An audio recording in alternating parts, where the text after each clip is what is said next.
It's finally the eve of the election day over in the U.S. Will America greet its first female president or enter a second Trump term?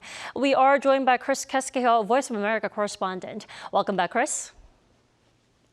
Good to be with you. So, Chris, you are over in Michigan. What's the atmosphere like in one of the 7 swing states now? Well, people I talked with on both sides are ready for the election to be over. They have been inundated with political ads from both parties. And it's not just the presidential candidates, Vice President Harris and former President Trump. It's all the congressional races that are at stake here in Michigan, especially a key Senate race that could determine which party controls that chamber. And I also want to mention that there is increased security in D.C. near the Capitol and the White House, as many businesses are boarding up in anticipation of any kind of unrest that will happen as a result of Tuesday's election. And there is very tight security around those buildings. Also very tight security here in Detroit at the vote counting facility. And experts say that we should be looking at 3 key voting blocks in this state. Arab Americans.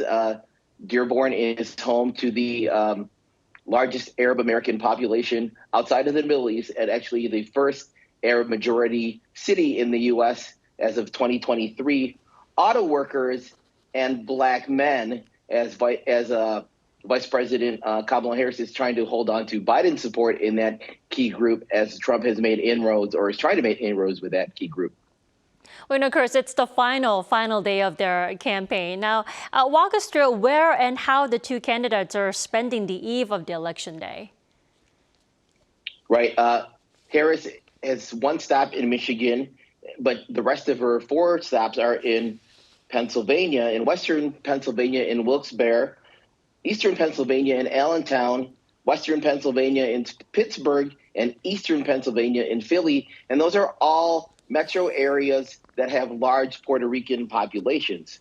Now, Trump, for his part, spent time in Raleigh, North Carolina, Reading, Pennsylvania, Pittsburgh, Pennsylvania. So they're focused on that key battleground state, Pennsylvania.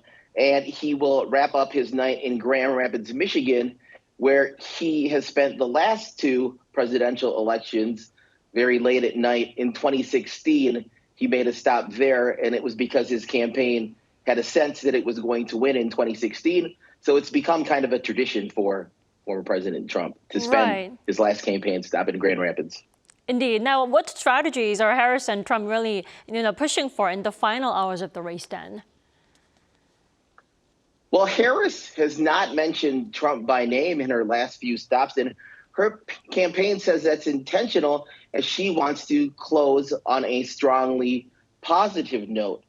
Now, Trump, for his part, is being Donald Trump. He's airing his grievances, going off script, but he's hailing his relationship with the U.S. territory of Puerto Rico, which he did at that campaign stop in Raleigh, North Carolina, saying that Puerto Rico is great and that he has done more for Puerto Rico than any other president. Of course, this is fallout from that comedian a couple of weeks ago at Madison Square Garden at the rally, who described Puerto Rico as a floating island of garbage, and the backlash was intense to that remark. Well, Chris, it's been such a tight race, especially this week. But I have to ask you, who is leading the latest polls?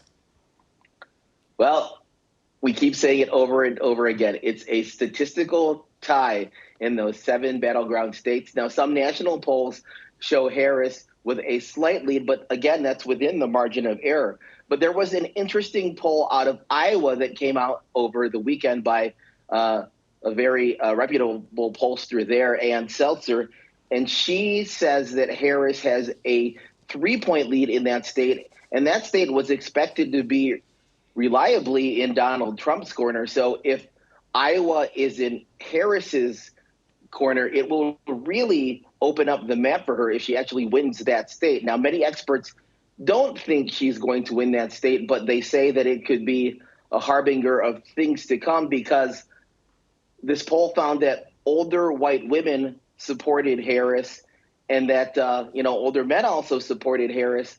So we're going to have to see what happens with this poll. And it's important to note that polls are statistical models of what these pollsters believe the electorate may be, and they may not always be right. So if certain groups perform or turn out more than they expect, then it could tip the election either way. Chris, some say it could take days for a winner to be finalized. I remember back in 2020, it took 4 days for Biden to claim victory. What's it looking like this year? How long would it take? It's unclear. I mean, it just depends on what I just talked about, whether some of those states could tip to either candidate, and then we could find out early. But some states here in Michigan actually have started processing ballots 8 days in advance of Election Day. That means that they can take them out of their envelopes, check the signatures against them. It's called pre-processing, but they actually can't count them until Election Day, which is tomorrow. But this really helps to speed up the process. Now, many states changed their laws after 2020 because there was a large amount of mail-in ballots to help speed up the process. But Wisconsin, Georgia, and Pennsylvania are not among them. They will start opening and processing their ballots on Election Day at 7 a.m. tomorrow. So analysts say, again, we could be looking at several days before we determine the winner, or before the winner is determined and all the votes are counted. And the reason for that is because the margins are expected to be so tight. Now, if they aren't tight, then obviously, networks and news organizations might be able to call a winner on Tuesday night or into Wednesday. But if the margins are as tight as many pollsters believe it will be, then we probably won't know for several days. Right.